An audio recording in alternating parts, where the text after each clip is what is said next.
C'est Réré. Donc aujourd'hui je vais vous montrer rapidement un petit peu les déplacements. On avait déjà parlé un petit peu des déplacements il y a quelques temps déjà. Pour vous dire qu'en Wing Chun, les déplacements c'est très important. Souvent quand on regarde des vidéos ou quand on s'entraîne, parce que c'est surtout ça qui nous intéresse, c'est à l'entraînement, comment on pratique, comment on utilise son footwork, ses déplacements, on est toujours assez figé. On dirait qu'il y a un chemin qu'on doit faire, alors qu'en Wing Chun on est libre. On peut faire ce que l'on veut.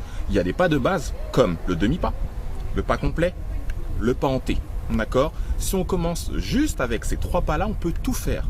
Après, on peut rajouter le pas simple si on veut, d'accord? Qui est utilisé souvent en Jeet Kune Do par Bruce Lee, où les deux pieds viennent se coller, mais la plupart du temps, on n'utilisera que trois pas. Je peux aussi rajouter le pas de côté qui nous permet de frapper en pivotant, d'accord? Donc ça, on pourra aussi le voir dans la petite démo que je vais vous faire, mais il faut que vos pas reste fluide. C'est vraiment ça qui va être très important, d'accord? Donc là, ce que je vais vous montrer, c'est juste un petit déplacement, donc un flow avec le footwork que j'ai, d'accord? Pour vous montrer qu'en Wing Chun, on ne doit pas rester figé. Par exemple, on est là. Souvent, quand on est en Wing Chun, on va être ici. Ok, hop, je suis là. On va se déplacer comme ça, comme ça. Je vais faire mon pas en T. Je reviens ici. Pas complet. Je reviens là, d'accord? Là, ce qu'il va vraiment falloir faire, c'est justement ne pas réfléchir. Essayer de penser en triangulation, d'accord? La triangulation, on est d'accord, hein, pour ceux qui savent, c'est ça, hein, on fait un triangle, d'accord? Mon triangle n'est pas génial, mais c'est un triangle, d'accord? Donc je dois me déplacer dans ce triangle, soit en regardant à l'intérieur du triangle, soit en regardant en étant à l'extérieur du triangle, d'accord? Donc on imagine qu'on est dans une sorte de bulle, je regarde dans la bulle, d'accord? On imagine qu'on est maintenant à l'extérieur de la bulle, je regarde autour de la bulle. Donc c'est ça que je vais essayer de faire avec mes déplacements. Je vous remonte ça.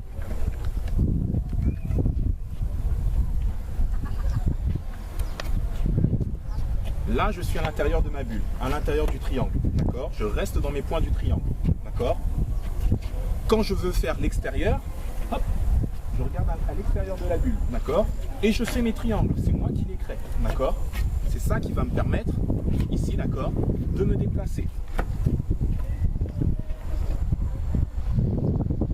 La chose qui va être très importante là-dessus, d'accord, c'est de, comme je vous l'ai dit, de ne pas réfléchir de rester fluide, de faire ce que vous avez à faire, c'est-à-dire ne pas vous imposer un schéma. Le corps va savoir ce qu'il a à faire selon le type d'adversaire que vous aurez. Si vous avez un boxeur, vous saurez à peu près comment cadrer. Si c'est de l'entraînement ou si vous devez vous faire agresser en multi-attaqueur, là, ce serait pas très grave non plus parce que forcément, vous allez pouvoir cadrer et cibler la personne qui sera le plus proche de vous. Ce footwork-là, ces déplacements-là, ils vous permettront ça justement de rester réactif, d'accord? De ne pas rester ancré dans le sol. Même si en Wing Chun, quand on fait les déplacements, d'accord?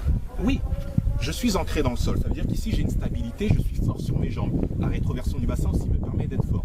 Par contre, quand j'ai besoin vraiment d'être plus speed, ma position peut être plus flex, d'accord? Je peux être beaucoup plus léger sur mes déplacements parce que ce que je veux là, c'est être rapide, d'accord? Pouvoir cadrer tout le monde, d'accord?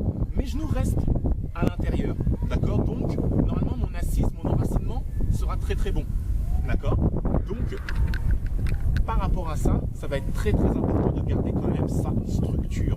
Je garde ma structure. Par contre, je me libère des déplacements, d'accord? Si je me libère des déplacements, ça veut dire que je ne prête plus autant d'attention à comment je fais un pas en T, comment je fais un demi-pas, comment je fais un pas complet. Ça va se faire naturellement. Le déplacement du Wing Chun, c'est comme quand on marche. Donc si vous savez marcher, vous saurez vous déplacer en Wing Chun. Allez, on se reverra peut-être une prochaine fois pour autre chose. Merci.